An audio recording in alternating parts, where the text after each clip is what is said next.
Bismillahir Rahmanir Rahim. We continue with the discussion on the day of Arafah. The day of Arafah is the day of dua. The best action on this great day is dua.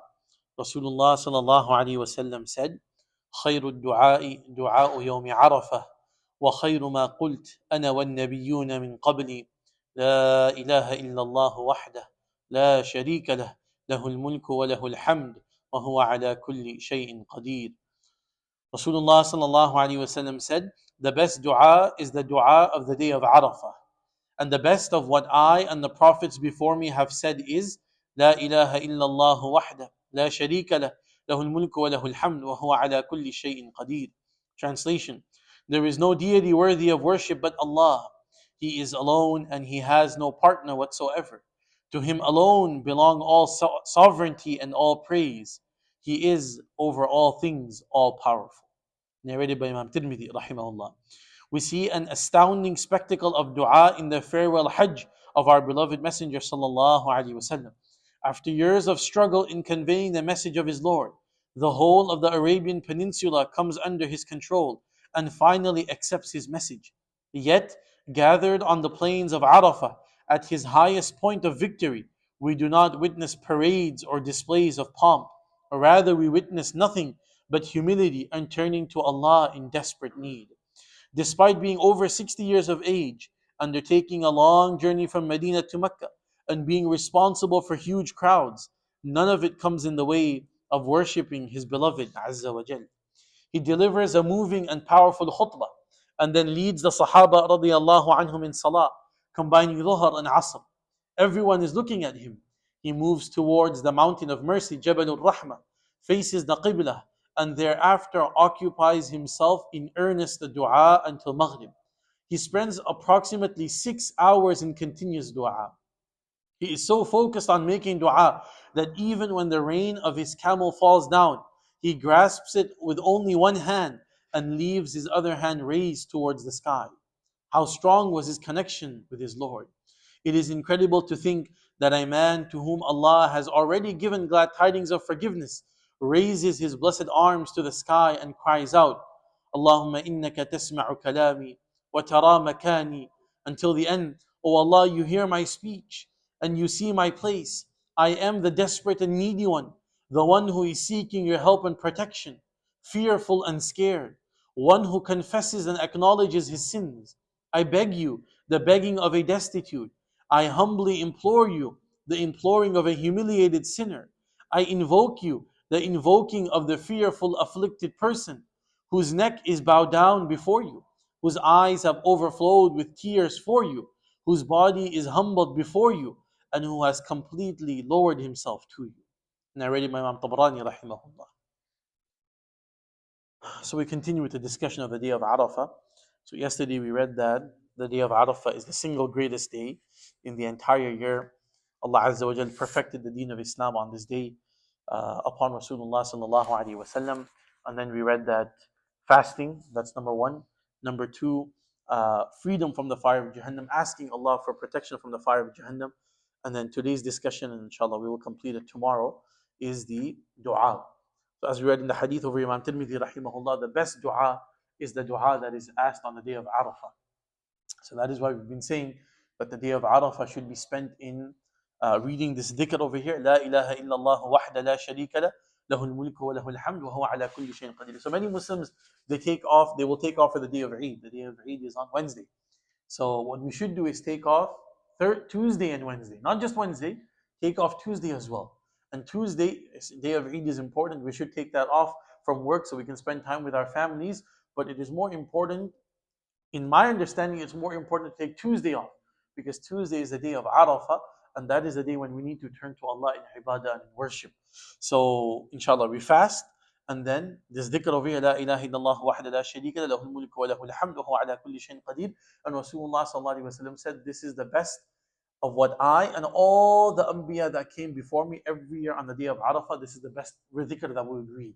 So this is not just the sunnah of Rasulullah sallallahu alaihi wasallam, but the sunnah of all the Anbiya alayhi salatu wasalam, to read this dhikr on the day of Arafah. And then along with that, the dua. And Rasulullah sallallahu alaihi wasallam showed us what kind of dua. Not 15 minutes, not 20 minutes, not half an hour. Not we get to the masjid here on the day of Arafah and then we make a dua, collective dua for 20, 30 minutes. No, no, no. 6 hours. 6 hours and continuous dua. Not break in the middle. Even the Hujjaj can't do this. Even those who go for Hajj, there's no way we can do dua for 6 hours continuously. Either we'll fall off to sleep or we'll get tired and we'll have to, move around a little bit. Rasulullah sallallahu alaihi wasallam, as we read over here. So Rasulullah sallallahu alaihi wasallam comes to Arafah. We know that those who have been for Hajj, what happens in Arafah? You take a rest until Dhuhr time. After Dhuhr, you pray Dhuhr and Asr combined. And then after that, the official time, the wuquf of Arafah begins. The official time of staying in Arafah, that is when it begins. So Rasulullah sallallahu alaihi wasallam prayed the Dhuhr and Asr with the Sahaba, and after he gave the khutbah first, right, which is the Sunnah. He gave the khutbah first, and then after the Dhuhr and Asr combined for the Hujjaj, and after that dua. And he went out in the sun, and he sat on his camel so that everyone could see him. Not that Rasulullah sallallahu alaihi wasallam was tired or anything. He could have stood if he wanted to on his feet, but he sat on the camel so that all the Sahaba could see him as well, because the camel is high. And he stood over there by near the Jabal al-Rahma. There is no reward of kind of climbing there. A lot of Hujjaj, for some reason, they think that going there and standing on the Jabal al-Rahma, the mountain of mercy, usually we see those pictures where all the Hujjaj in the white ihram, they're standing on the mountain. There is no reward of going there, standing on top of the mountain or anything like that. It's called Jabal al-Rahma, but that's about it. The sunnah is not to go there or anything like that. And this is also one of the grievances, I have with the Hujjaj. When we went as well, we told them, those who are with us in the group, that listen, especially with us, when you go with the North American or the European tents, they put you almost 45 minutes walk away from the Jabal al-Rahma. Because Arafat is also big, right? So you have a certain tent, and then in order to go from there to Jabal al-Rahma, that mountain of mercy, is about 45 minutes sometimes for most of us, those who are from the North American area, European or Western countries. So I said, you're going to spend 45 minutes walking all the way there in the heat. Then you're going to get there, then you're already tired because you've been walking in the blazing heat of Saudi. You're gonna go there. What dua are you going to make? And then you have to come back as well in time because you don't want to miss the bus. Because what the groups they do now is that they don't let you. You're only supposed to leave Arafah after the time of Maghrib comes in, but they don't wait. What they make you do is they make you start getting in line for the buses, right? From after Asr, right? So that as soon as Maghrib time comes in, they get you in the bus and they move you over to Muzdalifah. So after Dhuhr, you walk 1 hour there. How much dua are you going to make? You're already so tired, and then you have to come back after 1 hour again, walk all the way again for another 1 hour. You've wasted the time. This whole place is Arafah.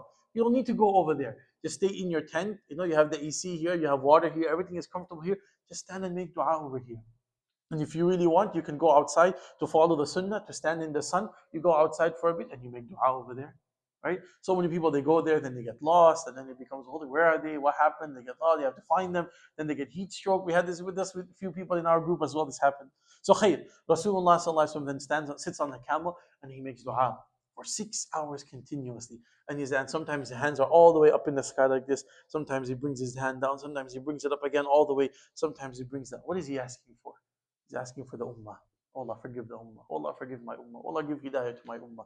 Allah, my ummah, forgive the zalim, forgive this one, forgive the sinner, forgive this person, forgive this person. 6 hours, dua, dua, dua, dua. So much so that even when the rein of the camel fell down, one hand is still in the air making dua, and the other hand is holding the rein of the camel because that fell down.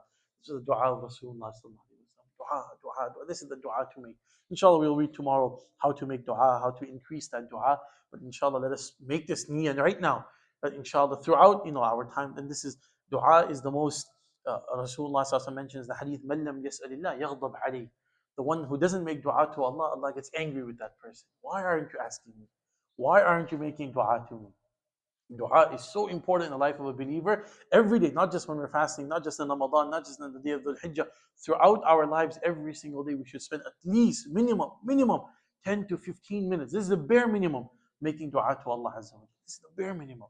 Then you'll see that how Allah opens up the doors for you, how Allah makes things easy for you, Allah removes the anxieties and the worries, Allah's forgiveness and maghfirah comes. So all of this is through dua, inshallah. So let's make all the intention that inshallah on the day of Arafah, I will spend at least, Rasulullah did 6-7 hours continuously, us at least 1 hour.